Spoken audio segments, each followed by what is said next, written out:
Olá, bom dia galera. Estamos aqui para a gravação de mais uma aula do primeiro ano, disciplina de Geografia. Meu nome é Marineldo. Nessa quarta aula de setembro, nós falaremos sobre o aquecimento global. Como sempre, se vocês tiverem qualquer dúvida, qualquer questionamento, é só entrar em contato pelo chat, estarei à disposição. E sem mais delongas, vamos para mais uma aula.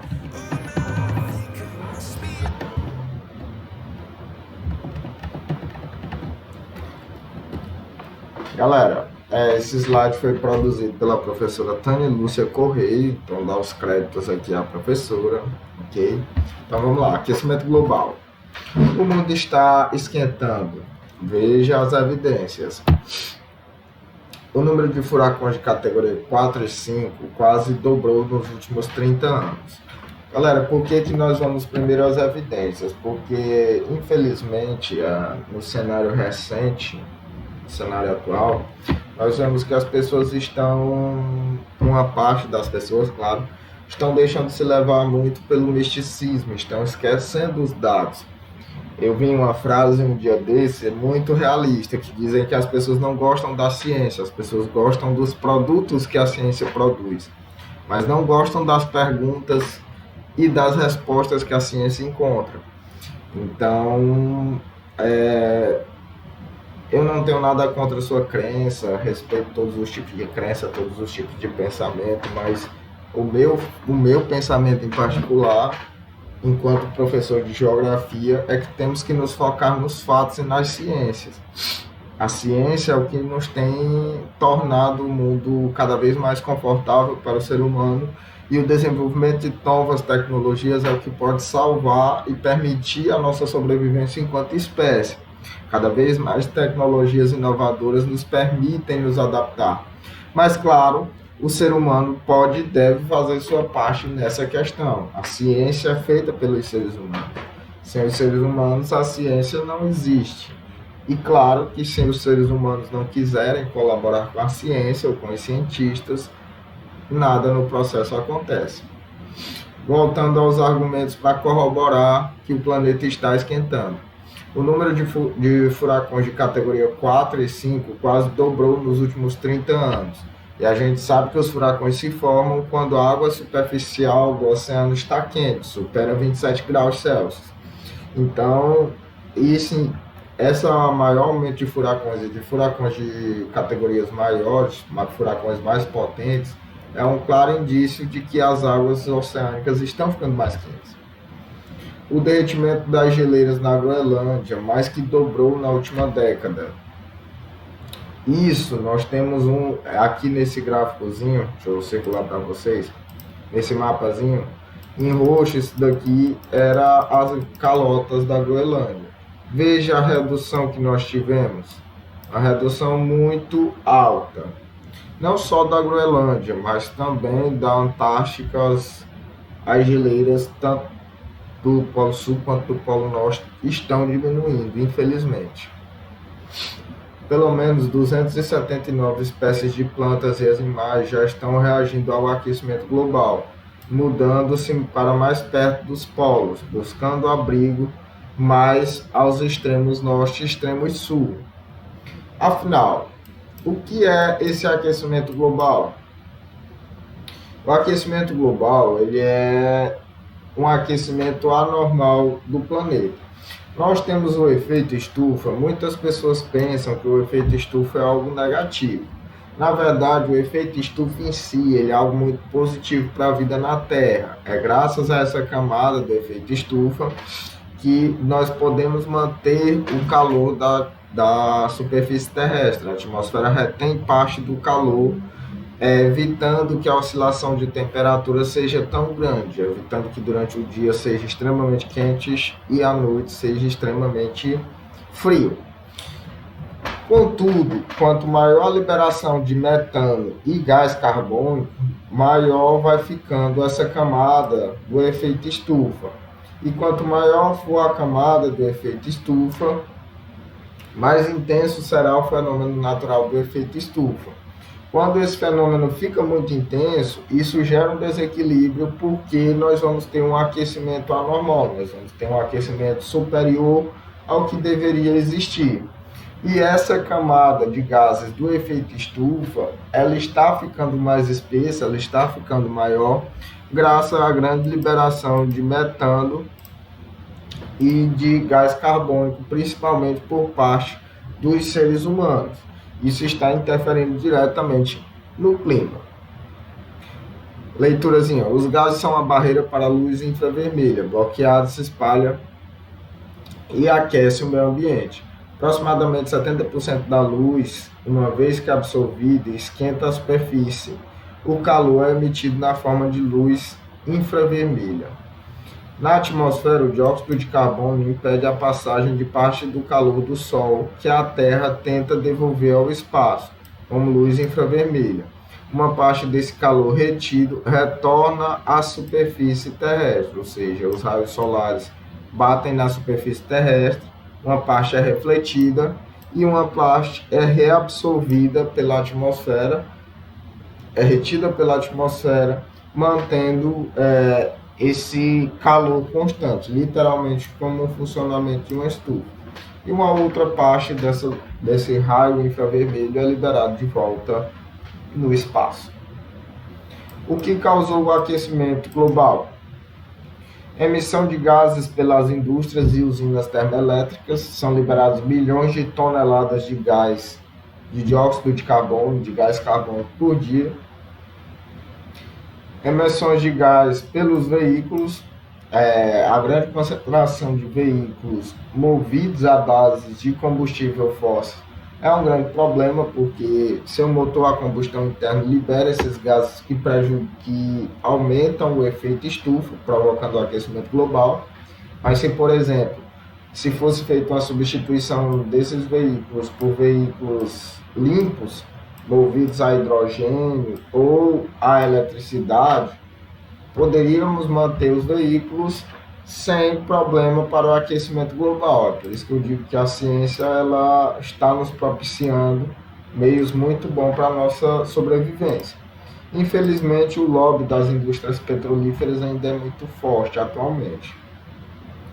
As queimadas florestais, que infelizmente algumas autoridades têm realizado vista grossa nesses incêndios criminais, principalmente incêndios criminais realizados por pecuaristas para queimada da floresta e transformação dessa floresta em pastos ou em lavouras.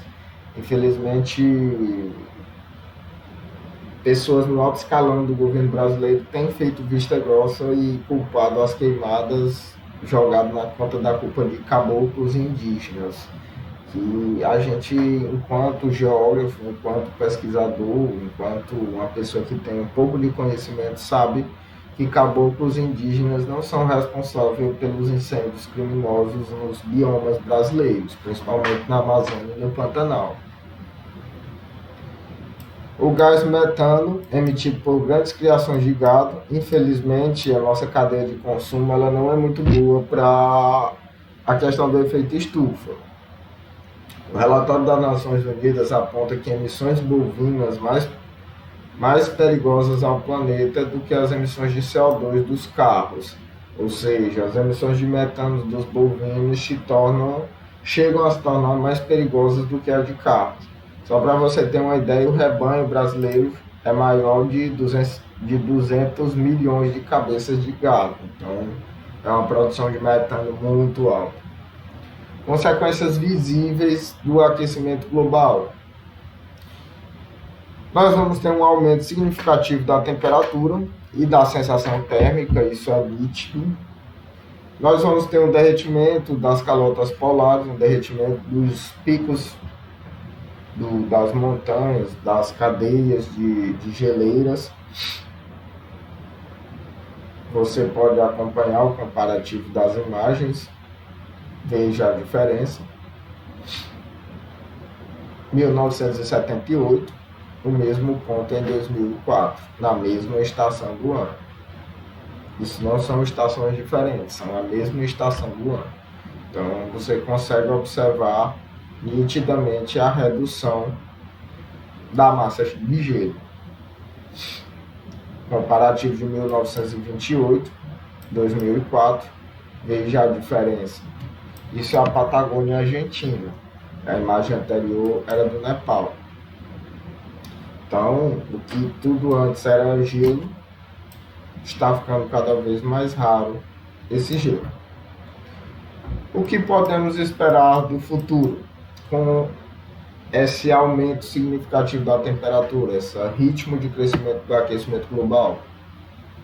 As mortes causadas pelo aquecimento global vão dobrar em 25 anos, segundo os especialistas, podendo chegar a 300 mil pessoas por ano, devido a fatores de catástrofes naturais. Os níveis dos oceanos podem subir mais de 6 metros com o derretimento do gelo da Groenlândia e da Antártica, devastando áreas costeiras em todo o mundo, prejuízo econômico incalculável. As ondas de calor vão se tornar mais frequentes e mais intensas. Para quem mora em regiões semiáridas, como nós que moramos no Nordeste, imagine aí se a temperatura fica ainda mais quente, as ondas de calor ficam ainda maiores durante o ano. Secas e incêndios vão ocorrer com maior frequência e com maior intensidade. Para você ter uma ideia, o incêndio do Pantanal já devastou mais de 2 milhões de quilômetros quadrados, uma área gigantesca. O Oceano Ártico pode não ter mais gelo por volta do verão de 2050. Infelizmente, é uma perspectiva devastadora. O Ártico no norte, além de ser um dos principais responsáveis pelas correntes marítimas que a gente já viu, também abriga uma imensa variedade de vida, que pode ser perdida sem a existência desse gelo. Mais de 1 milhão de espécies no mundo pode estar extintas por volta de 2050 se o ritmo de aquecimento continuar na medida em que está. Professor, o que podemos fazer para evitar isso? Primeiro, nós enquanto pessoas simples, a troca de uma lâmpada incandescente, que já quase não existe mais, por uma lâmpada fluorescente vai economizar 60 kg de CO2 por ano, uma única lâmpada. Caminhe, ande de bicicleta, divide carona com os amigos, use transportes coletivos mais vezes. Você vai economizar cerca de 250 gramas de CO2 para cada quilômetro que você não dirigir, ou seja, cada quilômetro que você deixar de usar um carro, você vai estar economizando 250 gramas de dióxido de CO2. Você pode economizar 900 kg de CO2 por ano, reciclando apenas metade do lixo doméstico em média do consumo brasileiro. Verificar a calibração dos pneus do carro pode economizar até 3% de combustível. Cada litro de combustível evita a emissão de 2 kg de CO2 para a atmosfera. Use menos água quente. Aqui no Nordeste, vamos até pular isso, né? Porque aqui ninguém esquenta a água para se usar, exceto em raras épocas do ano. Use menos água quente. Aquecer a água requer muita energia. Tome banho com menos água e lave roupas com água fria, que é até difícil achar água fria. Evite produtos com muita embalagem. Você pode economizar 45 kg de CO2 se reduzir seu lixo em apenas 10%. Isso é a média de lixo consumido pelo brasileiro. Plante árvores. Uma única árvore pode absorver 1 tonelada de CO2 durante sua vida. Aqui nós temos o efeito, outra dica que é o efeito contrário, né? Evite derrubar árvores. Cada árvore derrubada pode ser até 1 tonelada de CO2 que ela pode deixar de absorver. E o desmatamento é muito prejudicial nessa questão. As árvores são, digamos assim, os pulmões do planeta. Elas fazem esse processo de absorver CO2 e liberar gás oxigênio. Então você está literalmente tirando os filtros do planeta à medida que o desmatamento aumenta. Infelizmente, no contexto brasileiro recente, os governos, principalmente em nível federal e também em níveis estaduais, não estão muito preocupados em manter a preservação das florestas. Alguns governos, diga-se de passagem, né? Infelizmente. Desligue os aparelhos eletrônicos que não estiver usando. Isso vai economizar centenas de quilos de CO2 por ano. Você deixar lá vamos supor, a TV, o receptor, qualquer aparelho que emita uma luzinha, ele literalmente está consumindo. Quando você tira da tomada, você está economizando energia. Além de ser bom para o meio ambiente, é bom para o seu bolso. Assim como também é importante ou ajuda você desligar o seu roteador quando você for dormir, quando você não estiver usando a internet. Isso são passos simples, mas focados no que você, enquanto pessoa comum, pode fazer. Claro que se as grandes empresas quisessem melhorar, os grandes governos quisessem realmente trabalhar para amenizar essa questão, um passo inicial seríamos deixar de usar petróleo e seus variados, digamos assim, suas variações. O petróleo é extremamente prejudicial, o petróleo e todas as fontes de combustíveis fósseis, gás, carvão, são extremamente prejudiciais para o aquecimento global. Atualmente nós temos tecnologia suficiente para deixar de usar os combustíveis fósseis, mas infelizmente os governos e as grandes empresas, que são quem tem poder para isso, ainda não estão dispostas a fazer isso. E esse aquecimento global, o derretimento do permafrost, das geleiras, ele pode levar literalmente ao colapso ambiental, ao colapso climático, afetando principalmente as regiões mais pobres. Então, se você está incluído nas classes mais baixas, fique sabendo que você será um dos que mais irá sofrer com as mudanças climáticas, ok? Mas nem tudo é negatividade, ainda há tempo para reversão, ainda há tempo para melhorar a qualidade de vida no planeta. Bem, essa é a nossa quarta aula de setembro, encerramos aqui o nosso conteúdo. Na próxima semana nós já vamos ter aulas de revisões mais focadas na prova. Eu não sei se serei eu que irei gravar a aula de revisão do primeiro ano, mas enfim, de todo modo, espero que vocês tenham apreciado e até as nossas próximas aulas. Tchau, tenham um bom dia.